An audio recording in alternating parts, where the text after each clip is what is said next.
Hello दोस्तों, स्वागत है आपका अपने यूट्यूब चैनल आर्ट्स की दुनिया पर। और दोस्तों, हमेशा की तरह मैं हूं आपका दोस्त और होस्ट ब्रिजवत सिंह। तो दोस्तों, आज का जो वीडियो लेकर आया हूं इसमें आपके लिए बताऊंगा जो हमारा आइडिया ऑफ भारत की सीरीज़ चल रही थी बीए फर्स्ट ईयर में, उसके कुछ इंपॉर्टेंट टॉपिक्स के बारे में।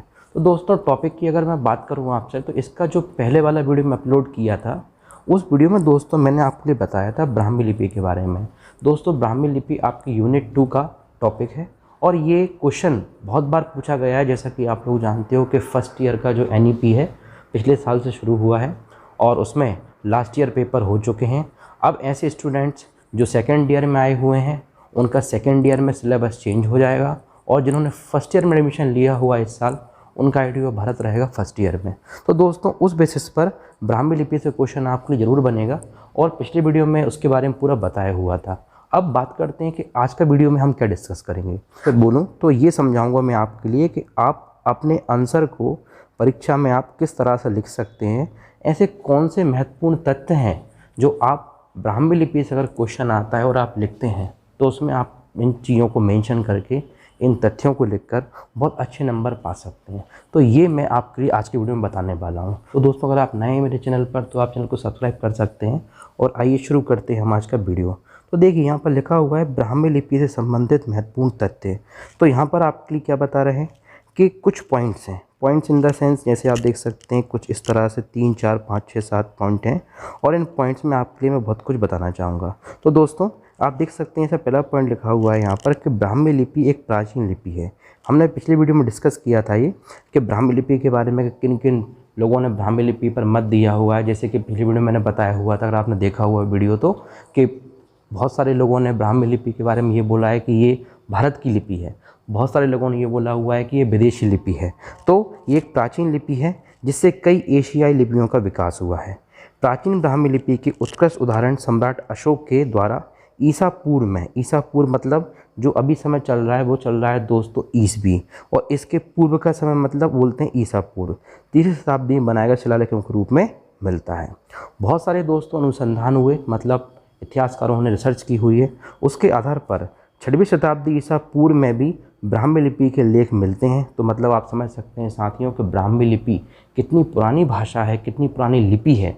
भाषा तो मैं नहीं बोलूँगा, मैं लिपि बोलूँगा, कितनी पुरानी लिपि है, तो आप समझ सकते हैं। ऐसे ही दोस्तों, ब्राह्मी के साथ साथ जो खरोष्टी है यह भी पूरी एशिया में फैली हुई थी। ये हमारा पहला पॉइंट है। अब आपको क्या करना है, देखिए सबसे इम्पॉर्टेंट बात क्या होती है आर्ट्स के स्टूडेंट के लिए कि उसके लिए आंसर को लिखना आना चाहिए तरीके से। तरीका मतलब क्या? तरीका मतलब ये कि आपको याद करना है क्या सब कुछ? नहीं, कितना याद करोगे भाई, दिमाग का प्रेशर कुकर थोड़ी है। इम्पॉर्टेंट बात है कि आप जो भी चीज़ लिख रहे हो उसमें कुछ ऐसे तथ्य, कुछ ऐसे पॉइंट मेंशन कर दो जिससे आपके लिए बहुत अच्छे नंबर मिल सकें। ये बस पूरा आर्ट्स का कंसेप्ट है और आर्ट्स में कुछ भी नहीं है दोस्तों।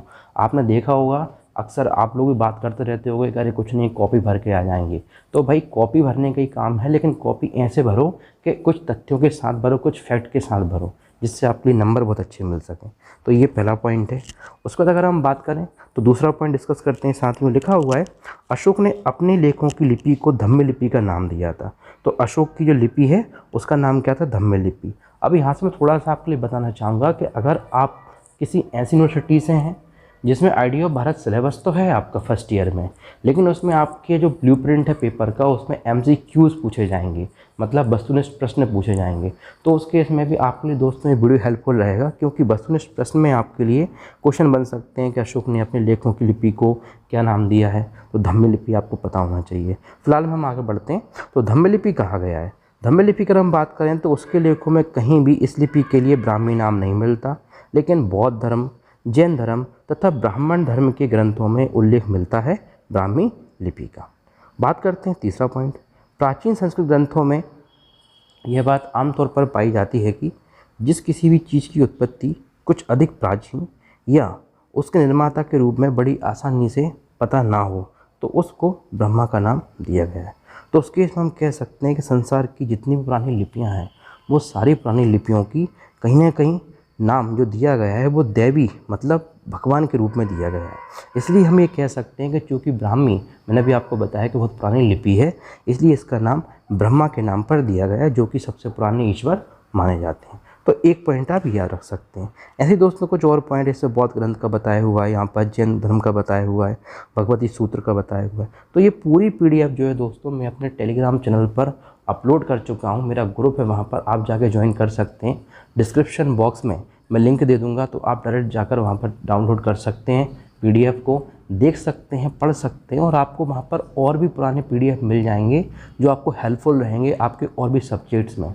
तो इसलिए मैं आपसे कहना चाहता हूँ साथियों कि बिल्कुल आप चीज़ों को अच्छे से समझो, बहुत कुछ आपको मिलेगा हमारे चैनल पर।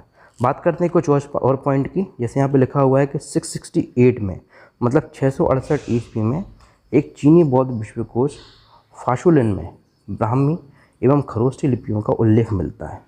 तो ये एक चीनी बौद्ध विश्वकोश था। विश्वकोश आप समझ इसको बोल रहे हैं डिक्शनरी, इसमें इसका उल्लेख मिलता है। और बताया हुआ है यहाँ पर कि सबसे प्रसिद्ध ब्रह्मा है तीनों आचार्यों में, देवियों में, देवों में, और इसमें से बताया हुआ है किसी नाम से इसका नाम ब्राह्मी लिपि पड़ गया, और जो कि बाईं ओर से दाहिनी ओर पढ़ी जाती थी। ये कुछ पॉइंट आप देख सकते हैं। ऐसे ही दोस्तों कुछ और लोगों का भी मत है, जैसे कि व्यूलर करके एक विद्वान है जो एक बोल सकते हैं विदेशी विद्वान है।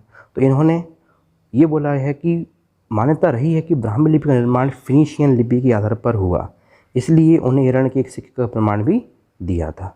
अब एरण कहाँ है? एरण दोस्तों सागर में है। तो ऐसे साथी जो इस वीडियो को देख रहे हैं उनको आइडिया होगा कि एरण सागर मध्य प्रदेश में पड़ता है।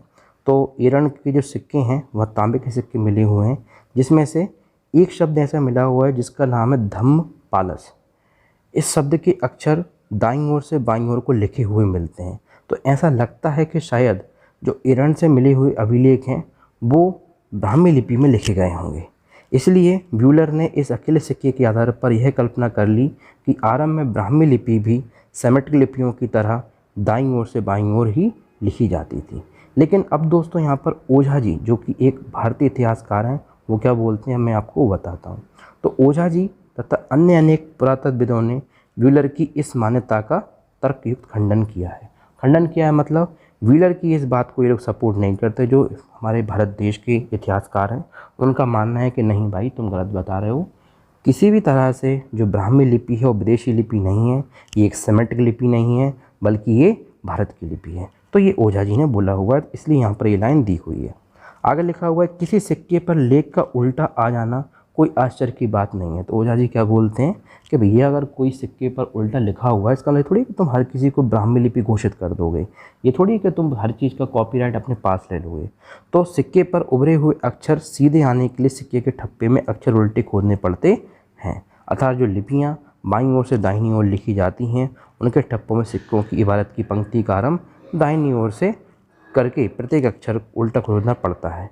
इसलिए कह सकते हैं कि ये गलत है। व्हीलर की बात को खंडन किया और उन्होंने बोल दिया ओझा जी ने कि साहब टोटली ये भारत की लिपि है ब्राह्मी लिपि, तो मैं इसको अपने नाम से मत दुनिया भर में फेमस करो। तो ये कुछ लोगों के मत हैं, आप समझ सकते हैं। तो व्हीलर का नाम याद रख सकते हो, ओझा जी का नाम याद रख सकते हो। आगे बता रहे हैं दोस्तों नेक्स्ट पॉइंट, बहुत से विद्वान ये मानते हैं कि किसी सेमेटिक वर्णमाला के आधार पर ही ब्राह्मी संकेतों का निर्माण हुआ है। तो ये फिर से एक बात आ गई सेमेटिक वर्णमाला। सेमेटिक वर्णमाला के बारे में दोस्तों अगर आपको जानना है तो आप पिछला वीडियो देख लीजिएगा, आपको क्लियर हो जाएगा। तो ब्राह्मी से निर्माण हुआ है, लेकिन इसमें भी मतभेद है। अब मतभेद क्या है? कुछ लोग उत्तरी सेमेटिक को ब्राह्मी का आधार मानते हैं। इसमें भी दो तरह की हैं, उत्तरी सेमेटिक और दक्षिणी सेमेटिक। तो कुछ लोग उत्तरी सेमेटिक को मानते हैं ब्राह्मी का आधार और कुछ मानते हैं दक्षिणी सेमेटिक को। कुछ फिनीशियन तथा अरेमाइक लिपि को मानते हैं आधार। चूँकि अरेमाई लिपि का प्रचार भारत के पश्चिम उत्तर प्रदेश तक था, इसलिए ड्रिंजर कौन है? ये भी एक इतिहासकार, इनका मत है कि अरेमाई के आधार पर ही ब्राह्मी का निर्माण हुआ होगा। आगे बता रहे हैं दोस्तों, आज प्रायः सभी विद्वान यह बात स्वीकार करते हैं कि खरोष्ठी का निर्माण अरेमाई लिपि के आधार पर हुआ होगा, किंतु यह संभव नहीं है कि ब्राह्मी लिपि भी अरेमाई के आधार पर बनाई गई हो। तो दोस्तों ये कुछ पॉइंट्स आप ध्यान रख सकते हैं। ऐसे एडवर्ड थॉमस का स्टेटमेंट है, कनिंघम का स्टेटमेंट है, RM शास्त्री का स्टेटमेंट है, जगमोहन शर्मा का स्टेटमेंट है। तो दोस्तों आप देख सकते हैं इतने सारे लोगों ने अलग विचार दिए हुए हैं ब्राह्मी को लेकर। इसलिए आज का जो वीडियो है उसमें मैं आपको पहले ही बता चुका हूँ कि ब्राह्मी से संबंधित कुछ महत्वपूर्ण तथ्य, ये हमारी हेडिंग है। तो दोस्तों पूरे पॉइंट्स को आप देख सकते हैं। देखिए मैं आपसे बिल्कुल नहीं बोलूँगा कि आप सारे के सारे पॉइंट्स करो, और मुझे ही पता है भाई ना तुम कर पाओगे, क्योंकि किसी की बस की बात नहीं भाई सारे पॉइंट्स करना। आप तो बस ये ध्यान रख लो कि जो आपको ठीक ठाक पॉइंट लग रहे हैं उन पॉइंट्स को आप खुद से लिख लो, खुद से शॉर्ट नोट्स बना लो, चाहो तो स्क्रीनशॉट ले लो उन पॉइंट्स का, उनको हाईलाइट कर लो और केवल उन पॉइंट्स को अच्छे से जब भी आप आंसर लिखो ब्राह्मण लिपि से संबंधित आपको पेपर में आता है तो इन पॉइंट्स को आप लिख दो, तो आपको बहुत अच्छे नंबर मिलने की गारंटी मैं आप देता हूँ। ये आपको बहुत अच्छे नंबर मिल जाएंगे। तो ये मेरा कहना है। तो दोस्तों ये था आज का एक छोटा सा वीडियो जिसमें मैंने आपके लिए सारी चीज़ें बताई। बहुत जल्द इंग्लिश मीडियम का वीडियो लेकर आऊँगा आईडिया भारत का, जिसमें आपके लिए जो हमारा कंटिन्यू सीरीज़ चल रही थी इंग्लिश मीडियम की सीरीज़, इंग्लिश मीडियम के स्टूडेंट्स के लिए, उसमें कुछ चीज़ें डिस्कस करूँगा। तो मिलते हैं, तब तक के लिए जय हिंद, वंदे भारत।